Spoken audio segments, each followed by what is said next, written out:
Alors, exercice numéro 17, page 114 du livre de spécialité Hachette en première. Donc, il s'agit ici d'émettre une hypothèse sur le caractère polaire ou apolaire du solvant grand S. Donc, le solvant grand S, en effet, il permet d'extraire, de réaliser une extraction ici du dibrome. Le dibrome qui est une molécule apolaire. Donc extraction ici du dibrome ici qui est contenu dans de l'eau, dans une solution aqueuse. Donc première chose, on peut voir ici que le solvant S et l'eau, donc la solution aqueuse, ne sont pas miscibles.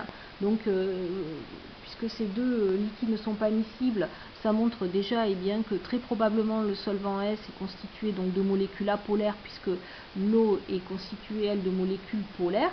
Comme ces deux liquides ne se mélangent pas, en effet, les molécules ici n'auront pas la même polarité.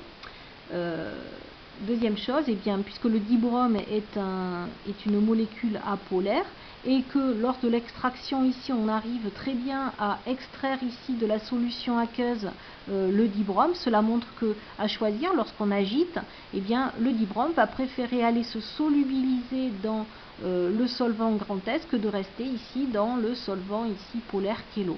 Par suite, puisque le dibrome, qui est une molécule apolaire, préfère aller se solubiliser dans un solvant qui est le solvant S, c'est que le solvant S est aussi apolaire.